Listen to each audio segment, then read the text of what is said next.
Hey guys, thanks for joining me today on the day that Supercell announced an update where they're going to detect modding and ban cheaters.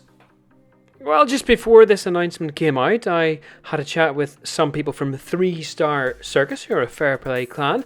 On the chat, we've got Steve, Blondie, and Vaughn.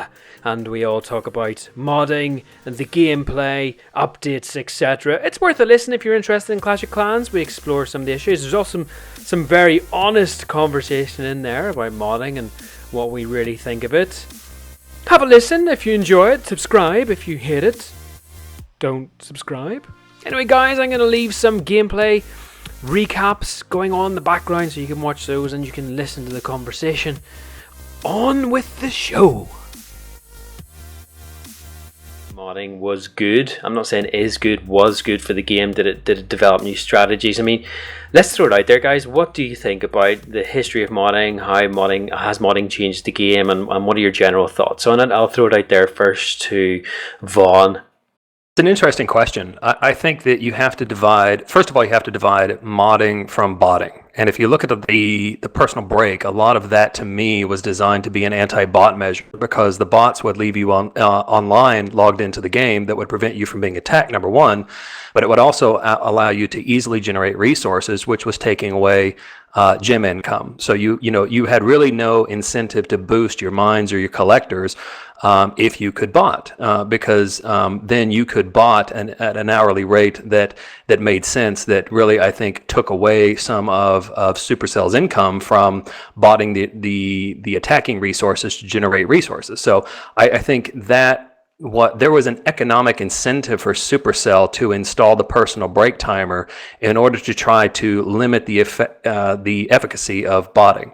Now, modding to me is a completely different subject because you're not really going to mod to gain resources. You're going to mod in order to win clan wars. To me, I think modding has. It's going to be somewhat controversial, but I think it's got a bit of a mixed history in that, of course, it's been abused. I mean, there's a lot of clans out there that openly mod and will structure their entire war strategy around modding to win, and will do the things like the one barb drop to get the mod, get the base reads in order to design some crazy 3-star attack that would have never, occurred organically.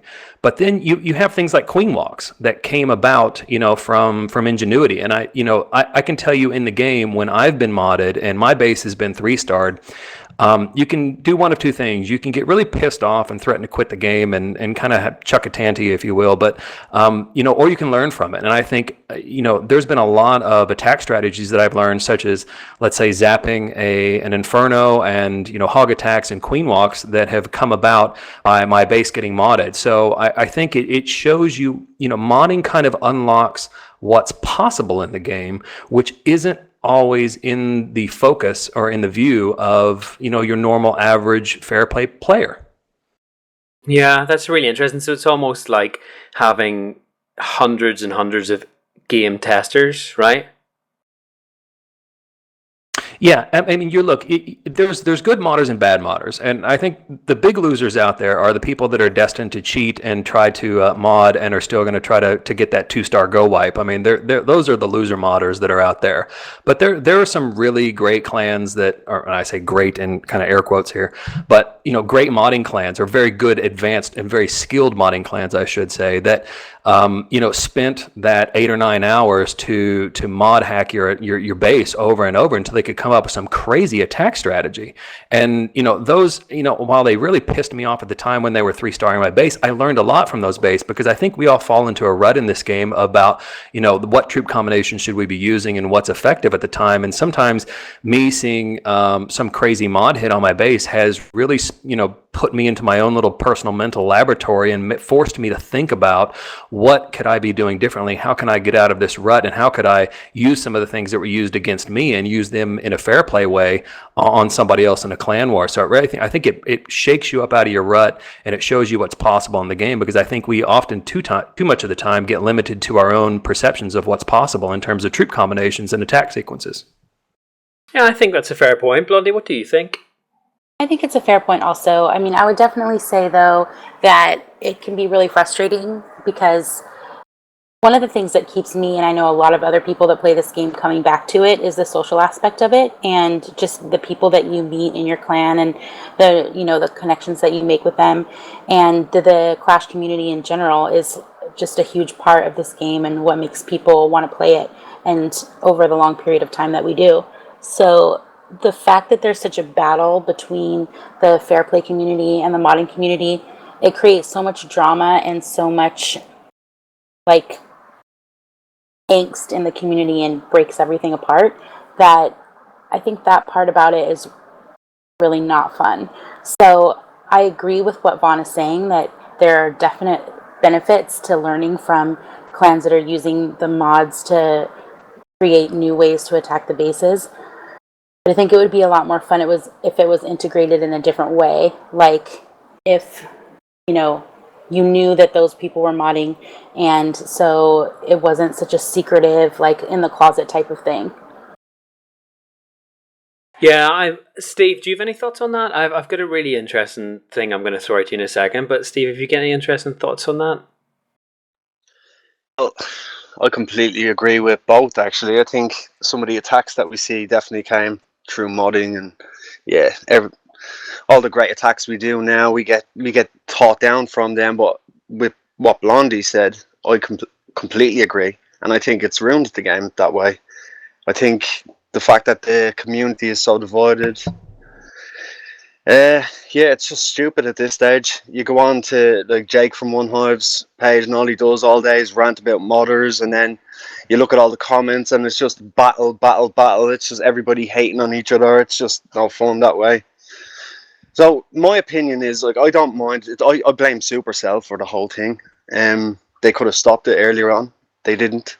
They were making money off modders and ghosters and all that crap, and yeah, it was there. So when you build a base and you're completely maxed out, and you know someone's after coming in dropping a barb on your base, and then your town hall 10 or 11 gets 3-starred, you're pretty fucking pissed off with that. It's really annoying.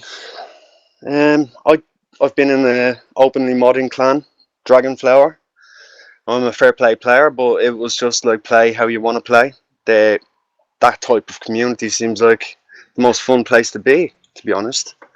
Um, that's all I have to say. Yeah, Yeah, see, I kind of it's interesting. I kind of wonder. Sorry, Vaughn, I interrupt you there. Go ahead. No, I was going to say, see, that type of modding almost mandatory clan seems like a seventh circle of hell for me because, from my understanding of those clans, it is expected that you're going to mod, and it's expected that you're going to spend the amount of hours necessary in order to crack that base. And the thing that draws me to this game is it's basically a game of puzzles, and it's how good you are at solving puzzles. And every attack and every war attack is basically a different puzzle board that's put at you, and it's up to you to use your skills and your expertise and your wisdom and your experience and your troops and your troop levels, to be able to put together an attack sequence to try to crack the puzzle. And to me, the my understanding, and Steve, you can correct me if I'm wrong here, is a lot of these modding friendly clans, or let's say modding encouraged clans, almost expected you to 3-star that base, and if you didn't, there was something wrong with you. And to me, that part to me seemed like it was against the spirit of the game, to where there was so much pressure on you to get it right 100% of the time that anything less than a 3-star on any base they threw at you would be considered a failure. I was not in Dragonflower, but am I off base there? Probably about Dragonflower, yeah, because in that clan you don't have to mod. It depends on the war. So in Dragonflower, a tough war, say, came up against War Corps. I know I'm not going to get a 3-star against the bases in War Corps. They're anti-3 Town Hall 11s, so they don't like to lose. It's just expected that you give up your account and you let some hitter come in, use your account to get the 3-star. And it actually makes you look bad because it looks like you're the one that's doing the modding and the whatever and spending hours there, but you're not. You literally just hand your account over and then you don't even get to be involved in it. That's the reason why I left Dragonflower. I think Groot was probably around the same, and he didn't want to be around. We put all the time into our bases. We don't want to hand up our accounts, and I don't care if we lose either way. But other people do care more. And the normal week in, week out wars, you're just two-starring Town Hall 10s, 11s, and it's all good. You match We Are Raiders or War Corps, and that's it. Your account's gone. Someone from Art of War is going to come in and use your account. That's it. Yeah, and I think there's a certain element with that. There was a whole thing around whether War Corps actually hunted Dragonflower at that period as well. So there was a back-to-back hunts, I think, because there was the War Corps and the War Junior. So in my opinion, there was a whole thing against. I mean, Dragonflower openly admitted then that they decided they wanted to go casual. They didn't want these heavy wars, and people just wanted to enjoy the game. And actually, my opinion was that modding and people that were modding, they seem to really spend so much time trying to figure it out. And this brings me back to the point I was going to make about the design of the game now.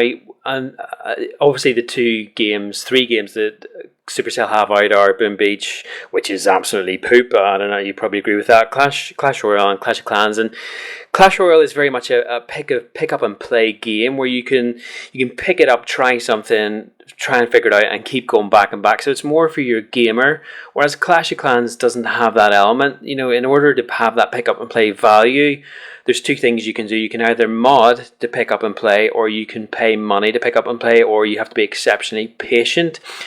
Do you think that's a fair assessment of it? I'm going to throw it out there for Vaughn. Well, I think I go back to my earlier answer. I haven't played Clash Royale, but at the same time, I think that goes back into the December update where they took away town hall sniping, because that was kind of the bread and butter of the casual player. You could log on, you could make a couple of attacks, you could snipe or you could leave your town hall exposed, and then you knew you were going to pick up a shield for 12 hours. And so I actually would take this conversation in a different direction if we want to talk about Clash of Clans in terms of more casual gameplay. I think that by forcing the players to use a full army and in order to attack with a full army has actually taken a lot of the fun and the motivation away from the casual player, because now you can't just log in for 30 minutes. I mean, there's a lot of people who, anecdotally on Reddit, would take a break at work and go find a place to play, and they would log on for 30 minutes, make some loot, and then leave their town hall exposed, and then log off and know that they could check in later when they got home. I think by taking away that casual gameplay element out of Clash of Clans and perhaps substituting the casual gameplay element for Clash Royale has diminished the value and the for Clash of Clans for the casual gamer, and I think that's to its detriment. I think that it's a long-term game. I mean, getting to max Town Hall 10 or max Town Hall 11 with max walls takes a lot of sustained effort over time, but not everyone's got that dedication. And so I think what they may have done here is tried to bifurcate the gameplay experience into Clash Royale is for your quick 5-10 minute gameplay, but Clash of Clans is for something that you need to build full armies, you need to attack multiple times of day to get the 5 stars, to get the loot bonus, to get the league bonus, and you need to do that over a period of months and perhaps years in order to max out.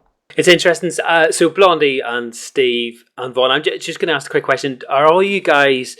So were you guys gamers before you started playing Clash, right? Not really for me. I mean, this is really the first game that I've become obsessed with. I mean, besides really stupid ones.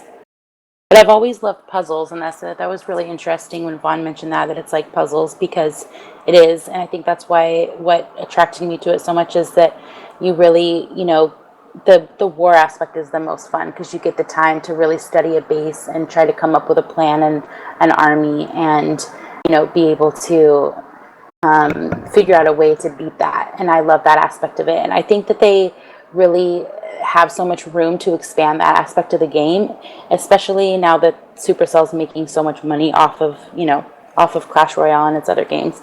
They could really take some of that money and put it back into the game by creating another aspect to it that makes it more fun to be able to pick up and play all day, just like he was saying, where maybe you could I don't know, P2P other people in the game, say I wanted to see how my base stands up against Vaughn. I could be like, okay, Vaughn, attack my base, see how it does. Yeah.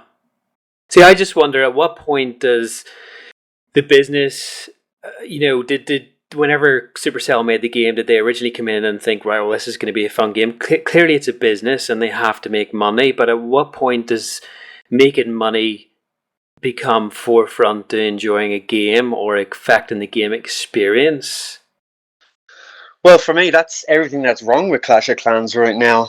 What they seem to be repeatedly doing is boosting troops, getting people to gem them, and then nerfing them like the witches, completely destroying them. And a lot of people out there have spent a lot of money on that. And then they just completely destroy the witches. The skeletons don't spawn traps anymore. They're just dead. Stupid troops. There's no point in using it at all anymore. And now the Valkyries are up there, and everybody went and gemmed them, and they're overpowered. Literally the only troop that you can use at Town Hall 11, 10. You can use Hogs as well at 10, but that seems to be what they're doing at the moment. They've ruined the game. They just want your money. As soon as people get pissed off of bots, they'll put them down. They'll bring the bowler up, give them some steroids or something, make them really strong. I don't know, but that seems to be repeatedly what they're doing now, and it's bullshit. And what you were saying earlier on about the time Von was saying about the time you spend off the game because of the big armies you have to train, that's when the game changed. Because now people are offline all the time. You're in your clan, the chat is quiet because nobody's there. They don't have the barch armies to get on every 5-10 minutes boosted and attack bases, make resources. And ever since then, I found that the game just went stagnant, and Supercell are just throwing their last hat in, trying to get money out of people for overpowered troops. Yeah, it's interesting, and I think some of you, I can't remember who it was, said earlier, it's very much about the social aspect of it, and yeah, I'd have to agree with you that actually a big part of Clash of Clans, whenever you could sit and play for 8 hours, I wasn't necessarily playing for 8 hours, I was mainly just chatting, messing around, but then whenever they brought in the update and you were in a lower trophy level and didn't have a shield, you got this message to say you're going to get kicked off. Now, I think that point really changed for a lot of people. What do you guys think? No, I definitely agree. When they started to, I still find it interesting that they kick you off and they say, "Hey, we got to kick you out now." But if you stay out too long, they say, "Hey, your village needs a chief. Come on back." And Yeah. I think that they tried to get overly prescriptive into defining the styles of gameplay and also the time of gameplay at which people could invest. And I think that was the beauty of Clash of Clans in the pre-December update was, look, you could pick it up for 10 minutes and play it if you wanted to, but you could also, like you said, sit down and either boost your barracks and raid for 8 hours and barch for 8 hours, or you could use it as a glorified chat room for 8 hours to keep in touch with your clan. And Steve is absolutely on point. By taking away that casual gaming element, and actually taking away that kind of social chat room element, they've neutered and taken a lot of the fun out of the game, because now there's no longer an incentive. In fact, you're forced to get out of the game. And do you really want... to me, I understand the business side of it completely, but to me, to remove some of the stickiness away from your product and actually force people to go away from your product and go do something else, it's a crazy value proposition, and I ultimately think it's going to be self-defeating. I mean, you might as well say, hey, we're kicking you out of Clash of Clans now. Why don't you go download Vainglory and go see what all that's about? Because you know what? You're going to have a good time there, and they're not going to kick you out. So, go try something else. And to me, I think they've tried to be overly prescriptive in prescribing the stylistic aspect and the social aspect of it, and it's ultimately going to be self-defeating. And I think they're going to have to roll this back at some point. Yeah, that's a really interesting point. I think you're pretty right on there. So, do you feel that they've put business before gameplay? I know that sounds obvious, but is that what you actually think? Yeah, I definitely think that they have put business before gameplay. I mean, it's obvious. There's so many people, just begging them to make this game fun again and have excellent ideas on how to do that. And you see people that have YouTube channels and, a huge following of people that respect them and their opinions, begging Supercell to change the game in a way that makes it more engaging for people, and it's like they just keep going in the other direction, which is really frustrating. I think it's all about money now, because the game seems to be on a downward slope, and it feels like they're just trying to take a last stab and make as much money out of it as they can before it goes. Funny enough, with this new update that's supposedly dropping tonight, and that they're going to kill all the mods in the game, I think maybe that might be a saving grace for the game. See how it goes. I hope they do it, and all the mods are gone, and then everybody just comes back and there's one community. And then with the mods gone, they probably don't need such overpowered defenses. They can buff up the troops and make it all good again. But yeah, I think it's all about money at the moment. So I'm still hopeful that they save the game. But playing Clash Royale a bit now, and I seem to having a bit more fun with Clash Royale than Clash of Clans. So I like Clash of Clans more. So I hope they save it. But it is about the money. It's all about the I money. really hope so too. I mean, I really love this game, and I've only actually been playing it for less than a year. So I feel like I came in on the downswing when everything's just going downhill, and it's like heartbreaking to me because I see all these people that I've come to respect and really look up to as amazing game players getting sick of it and leaving, and it's horrifying and heartbreaking. Yeah, it's interesting. So I'm just going to throw out the last question just to see what you think. And it's a bit of a scenario-based one. So I'm going to take you to Supercell headquarters. This is fictional, Steve. I'm not going to come and actually take you to Supercell headquarters. And you get to meet the head designer of... You get to meet the head designer of Clash of Clans. And you can make one suggestion that's going to improve the game. What would it be? I'll start off at the top of the pile with Vaughn. Oh, geez. The first thing I'd want to do is listen, because I think Steve and Blondie were really onto something here in terms of the balance between making money and actually putting out a quality game. And to me, from what I understand, the employee structure and the org structure of Supercell is actually quite thin. I mean, they're making money hand over fist, and their P&L is probably the envy of the business world. So I actually don't think that the business concerns are probably one of their overriding factors. To me, I think that they need to, they're looking to protect the integrity of the gameplay, and I actually think they've done a poor job of protecting the integrity of the gameplay. Number one, for the reasons that Steve mentioned, that they've waited so long to address the modding issue that they've chased off a lot of people that are interested in fair play. But number two, they've chased off a lot of the casual gamers through, I think, some of the ham-fisted changes that they've made with some of their updates. So I would really want to understand the power structure inside Supercell to understand, who's really in charge there. Is it the investors? Is it the shareholders? Is it the companies, the Asian companies that they've merged with? Who's really calling the shots there? Is it really the product manager of this who can call who's got to balance these things? Is it the dorks on the R&D team who are banging out code, or is it the investors and the money people behind the scenes? And my advice would be, you need to do a better job of managing your gameplay, because I'm a businessman at heart, so I have no problem with them making money. And like I said, I think their P&L is probably outstanding in terms of an organization. I would say that they need to pay more attention to actually developing and creating the game. I mean, what Steve said is spot on. Of they made all of this Town Hall 11, then they made all they unlock new troops, and then they nerf them. And I'm waiting for the Vault nerf to happen. It's going to happen because they've taken a lot of the complexity and the structure out of attacks, and it's just left flank, right flank, and spam troops up the gut now for 3 stars if you're a Town Hall 11, especially if you're hitting down, and there's not much structure or complexity into that. And I think that I would just like to tell them, you need to make a better game.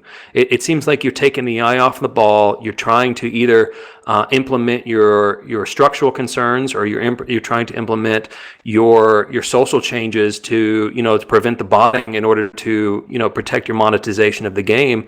But at the same time, you need to put yourself in your user shoes. And I'm not talking about the dorks who bitch about everything on the forums. I'm talking about your average player who spends $25-$50 a week, or $25-$50 a month on this because they like it, because they enjoy chatting with their friends, because they enjoy being in a clan, because they enjoy being in wars.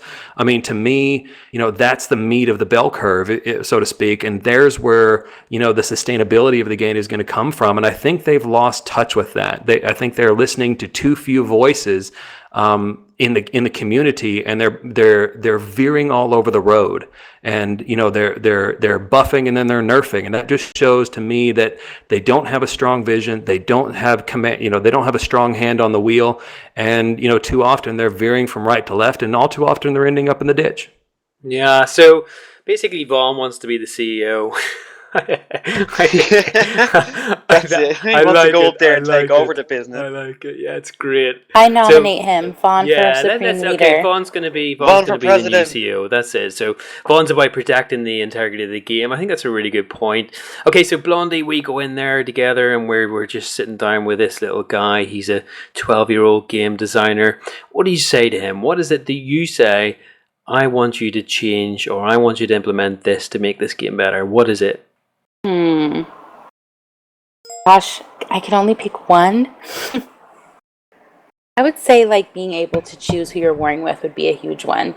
The time and energy that goes into doing arranged wars, and then the heartbreak when you don't match who you're trying to match, is so bad. And then on top of it, you have all these clans that are really trying to war against each other, and really do a good job of balancing weights and making sure it's fair from team to team. And then you may not match, and then you match with somebody who is completely a mismatch with you. So if their matching system isn't doing a better job than you could do if you're trying to range with somebody yourself, then it doesn't make sense. Yeah, that's a good one. I like that. Okay, so Steve, me and you go in there and we creep them out with our Irish accents and my astonishingly good looks. And what are you gonna say to this little guy? What's your make the game better by? Oh, I've got a whole list. Have I to only pick one, or one and a half? 1.5, Steve. Okay, I want better gameplay. So I want 3-star attacks viable at Town Hall 11. Mostly, so I'd say a buff and troops to, I'd say level 4 Lava Hound, added 30 seconds back for Town Hall 11s, maybe 15 for Town Hall 10s, level 7 balloons at Town Hall 11. Also I'd take the poison spell away until you get to Town Hall 10. There's about 6. Yeah, I like it. Okay, so I think we've covered quite a few topics there, guys, and I want to say thank you for taking the time to join me, and it's been really interesting just exploring some of these topics. Hopefully, if this works out quite well, we can start exploring other topics and having a bit more fun with this. This has been our first one, is Threestarcircus. This is the Fair Play clan that Vaughn and Mama Groot and Blondie, they're all leading on at the minute. Who's the other one? Is it Grease Monkey? Yep. Who's actually a greasy monkey? Is he? Yes. Right, okay. He's a pervert. Yes, there's a pervert called Grease Monkey. He's the other co-lead in 3-star monkeys. They're worth contacting if you really fancy some fair play wars and want a bit of fun inside the clan. There's a lot of banter within the clan chat and stuff like that. It's good fun. But anyway, guys, I just want to thank you for joining me, and hopefully the next episode we'll explore some other issues. Does anybody get anything on the top of their head they think it'd be worth exploring? Groottv, I have a question for you. Do you so this podcast is being recorded on the eve of the alleged and rumored update that is going to ban modding or drop the hammer on modding. Number one, I want to know, do you expect it to be effective? And number two, if it is effective, what impact do you think it's going to have on the clan community and gameplay as a whole? Interesting. I think that what's happened is there's been a test run in Clash Royale where there's been a mod detection system. So I know for a fact that they've not been able to do many mods on Clash Royale because of a new system, whether it's a second server for the attacks or where the information comes from. They've been doing a bit of tinkering with that. I don't know if you guys have heard that or not, but that's been quite successful now. I just wonder, was that the pilot for Clash of Clans? So that's going to be integrated today. With regards to how much I think it'll affect the war community, I think it'll kill it for a while. I think the top war community will disappear. But actually, where the game is probably at is fair play. I would say that a lot of the players, we're playing at the top of the game, right, guys? We're currently sat right at the top of the game right now. We're maxed out, a lot of us, and we're playing really hard wars. A lot of guys are still around Town Hall 7, Town Hall 8, Town Hall 9, and they're still building their bases up. So there's a lot of stuff happening there that doesn't get spoken about. I think it's going to be interesting. I think today's going to be a day where we're maybe going to have to watch this space. I wonder, was Jake from One Hive maybe just throwing a bit of a red herring out last night? I had a tweet earlier on from a guy saying that he thinks it's going to amount to nothing. So I don't know. It's going to be a bit of a suck it and see, I think. You get any thoughts on that? Anybody else? I'm optimistic. I'm really hoping for the best, and I'm hoping that if they do manage to bring modding down, that it repairs a really long and treacherous divide in the community, and that we can all come together and make this fun again. I like that. We can all come together and hold hands. Isn't that a lovely way to finish? I think it's great. I'm really, really excited about it. I can't wait to see all the supposed fair play clans lose half of their players. I'm really excited. I'm going to laugh my ass off when I see all this. It's going to be a crazy day if it does happen. If it happens, well, we're first to it to get some podcast or YouTube cast or whatever we call this in there. Anyway, guys, I just want to thank you for joining me. And guys, hope you enjoyed that. Thanks for joining me. Take care. I am Groottv.